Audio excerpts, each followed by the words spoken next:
Hi, I'm Brad Mattis, president of Life Issues Institute. Thanks for joining us as we take a closer look at the chemical abortion pill. The abortion industry and their advocates say that chemical abortion is a more natural and preferred method of abortion. But is that true? Today we'll be talking with women who have actually experienced the process and hear what they have to say. We'll also be hearing from a medical doctor who will share her professional opinion. Please stay with us. Donna Harrison is the executive director of the American Association of Pro-Life Obstetricians and Gynecologists.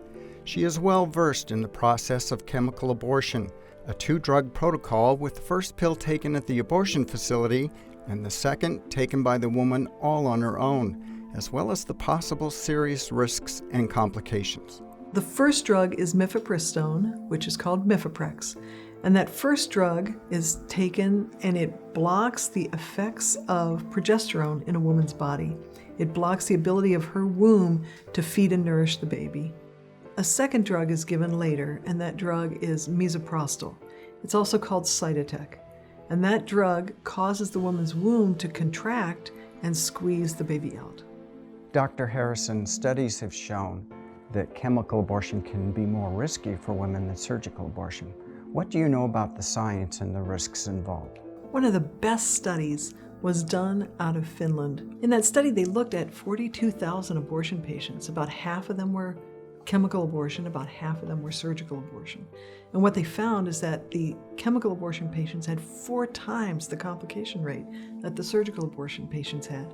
Hemorrhage, retained tissue. So this was just the immediate complications, not even taking into account the long-term complications. What other complications have you been aware of regarding this pill? Well, one of the most serious complications is a deadly infection called an infection with Clostridium sordelii. That's the infection that led to the death of the beautiful California girl, 18-year-old Holly Patterson. Clostridium sordelii is actually in the soil.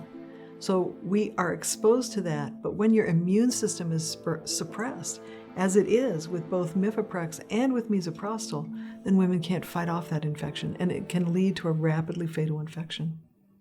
In 1995, Tammy Morris was engaged and looking forward to the next chapter of her life when she discovered she was pregnant. She was already the mother of a young daughter whom she'd given birth to as a teenager and had experienced a surgical abortion years earlier. A lifetime of brokenness, poverty, abuse, and addiction led Tammy to believe she would ruin her upcoming marriage if they started out pregnant. Tammy was convinced a chemical abortion was the only solution. When I met with the nurse and the doctor, they told me that the abortion pill was going to be a simple, mostly painless, private, safe process. It wasn't very long after I took that pill that I began to experience labor. And it didn't take long at all for those labor pains to intensify because I had already given birth to a child, my daughter. I knew what labor felt like, and I was shocked. I thought that I would cramp like I had with my surgical abortion, but that it would be over relatively quickly. This was not that. This was horrific. This was me alone, afraid, and feeling like I'm going to give birth to death. They didn't prepare me for this. They told me that some tissue would be expelled from me, much like clots. And I was on the toilet and I wasn't there very long, and the urge to push was there, and I felt a mass, and then I heard a sound. Horrified, I looked down, and there was my baby in a toilet. How did you feel? Devastated.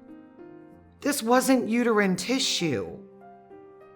This was a formed, recognizable, undeniable baby. My baby. My fiance's baby. I began to bleed profusely, more than the allowed or normal amount, and I did seek medical attention. What were the weeks like after that? I was angry. I was ashamed. I was very hard to be around because I had this secret.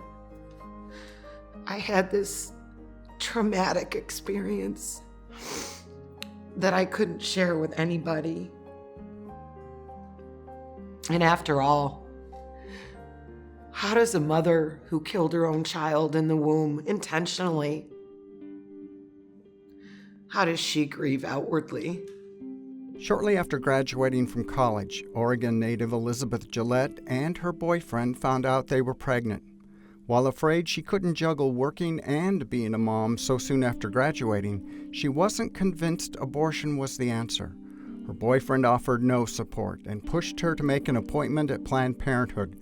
Even though she was conflicted, the staff coerced her into proceeding with a chemical abortion. I asked to see the ultrasound, and the doctor said that's really not our policy. And I said I need to see the ultrasound. I need to see it. I had told her at the beginning I'm very unsure. I'm very unsure. And I know how those machines work. She took a still shot of the monitor and then rolled the monitor around so that I could see it, and it was just a photo. It was not moving, even though the wand was moving. And she said, "Do you see? There's no movement, there's no heartbeat. Your pregnancy's not viable." And she lied to me because she knew that I was on the fence, that she knew I wanted to leave. And she had one of those little tiny Dixie styrofoam cup things with the pill in it. And she said, "All you have to do is take this." And I couldn't do it. I couldn't take it out of her hand. And she said, "I just can't wait any longer, so you need to take this or you need to leave." No one counseled me. No one told me what the options were. Nobody pointed me to any kind of pregnancy resource centers or anything. At this point, I'd probably been crying, waiting, trying to drag this out for probably 45 minutes, just with that internal turmoil, that battle. And I lost to myself. I did take the pill. She said, "You'll experience some light cramping. It'll be like a heavy period since you're early enough. Shouldn't hurt. You need to take these antibiotics in case the very slight chance of infection." I had to take a second pill once I got home. I had no idea what was coming. No idea. Take us through the chemical abortion process. What did you experience? At first, nothing. And then the cramping started. And it was deep and very, very painful. I've had 3 children since then, and it felt like labor. I miscarried my entire child. Whole. It was the size of a tennis ball, probably. Round. Just a perfect little sack. And inside was this tiny little gummy bear. And I held him. It's a hard memory to live with, isn't it? Did they tell you about the emotional, the psychological ramifications? No. The doctor had promised me that I would feel relieved. I didn't feel any relief. What did you feel? Overwhelming guilt. Just a sickness inside that I couldn't put away.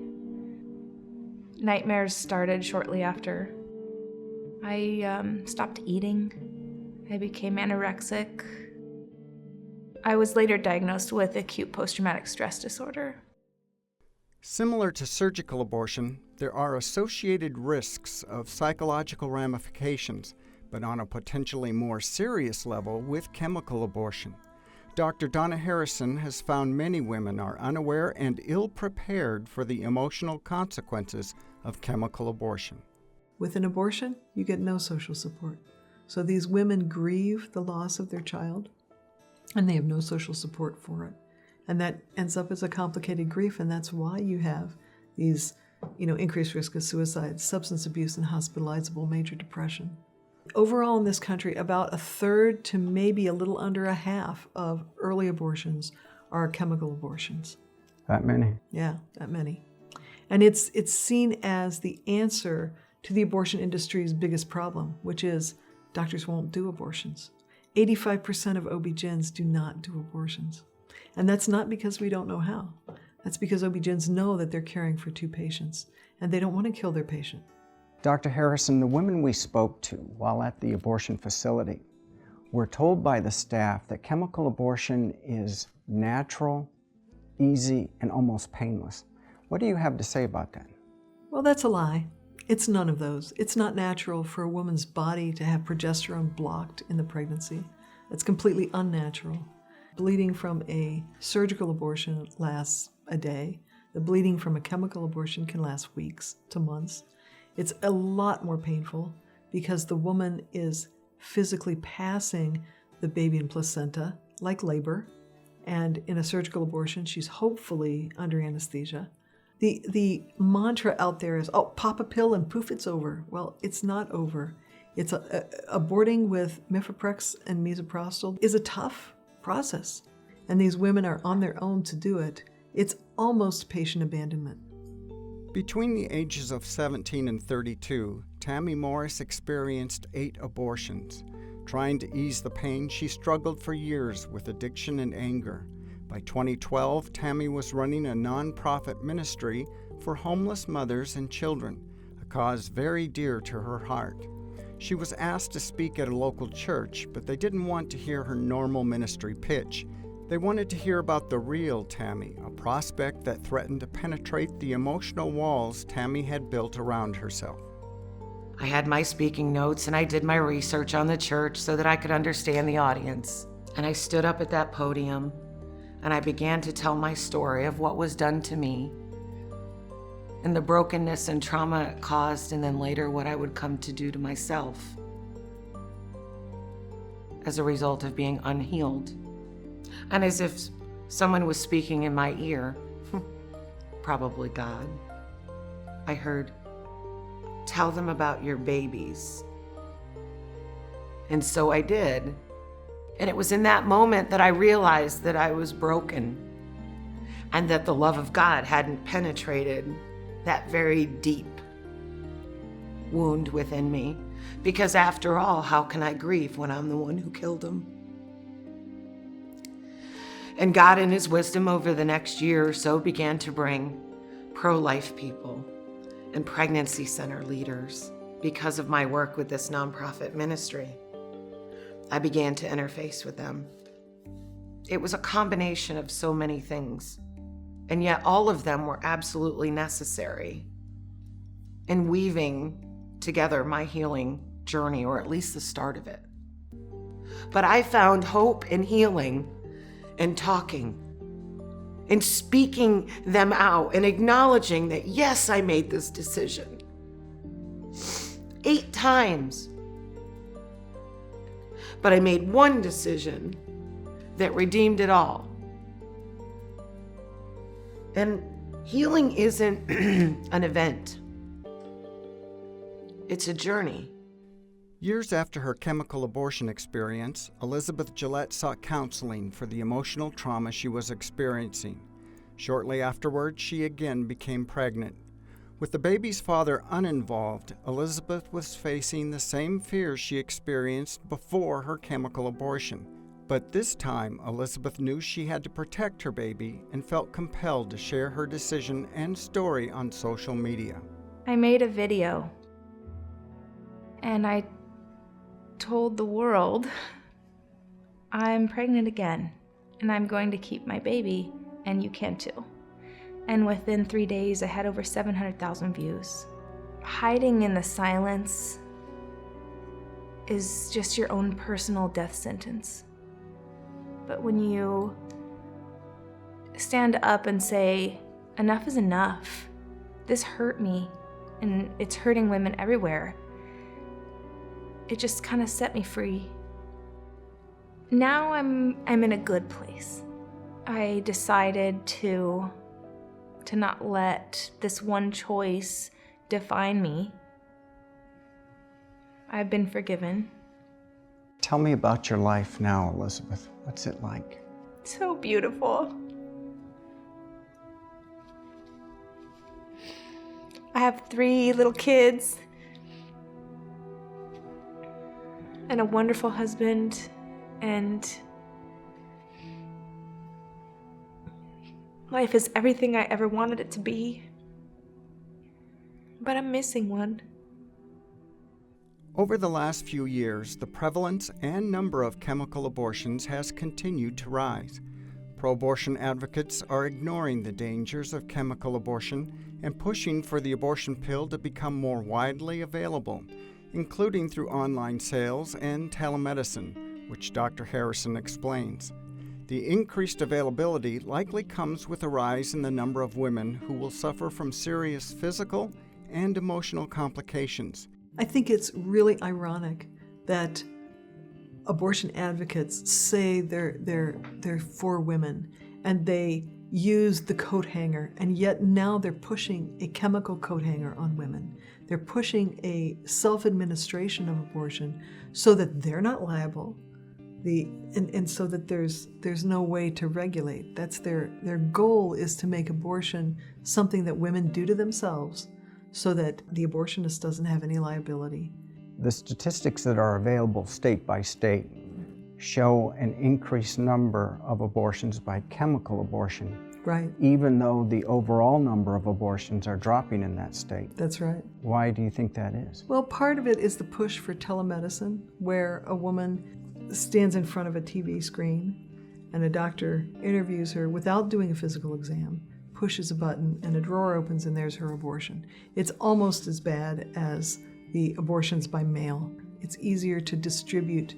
But when you have this drug being given without any medical supervision, I feel for the women who are going to be bleeding at night with no one around, no pain meds, no way to get to the ER. And what's even worse is what's going on overseas. What we have is a push for chemical abortion in areas where women don't even have emergency care. Tammy Morris is now working as the executive director of a local nonprofit organization. Her marriage has been restored, and she's the mother of 3 living children and 2 grandchildren. She continues to share her personal testimony in the hope women will choose life for their babies and not experience the trauma and pain of abortion. Tammy and Elizabeth are firm believers chemical abortion is not the answer, and that women are strong enough to choose life for their babies.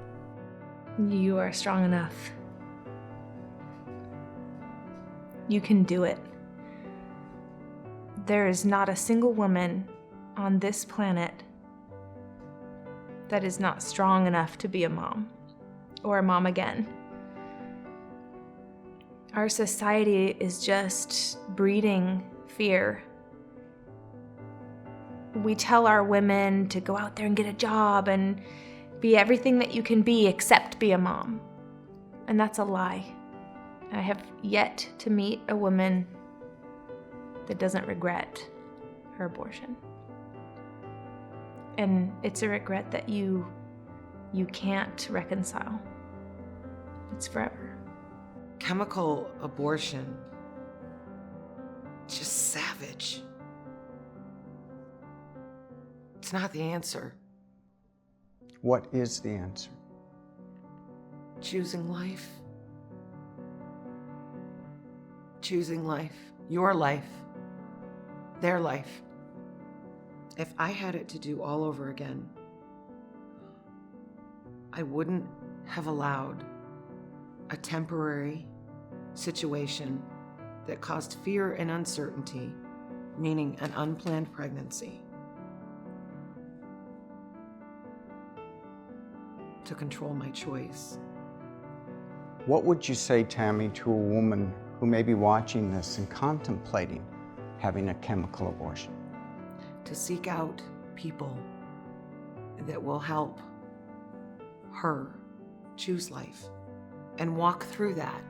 Choosing life, I'm not saying choosing life is easy, but there are resources, there are people who care, there are people who will walk with her she's not alone. They're going to show you how to walk through pregnancy and birthing and raising your precious, precious gift from God. A closer look at the chemical abortion pill shows the process isn't as natural or safe as advocates say. Use this newfound knowledge to share with women who may be contemplating an abortion. Full disclosure empowers them to make choices that both they and their babies can live with. Thanks for watching. Whether you're facing a decision to have a chemical abortion, just need more information, or are troubled by a past abortion, we can help. Visit lifeissues.org today for a list of free resources.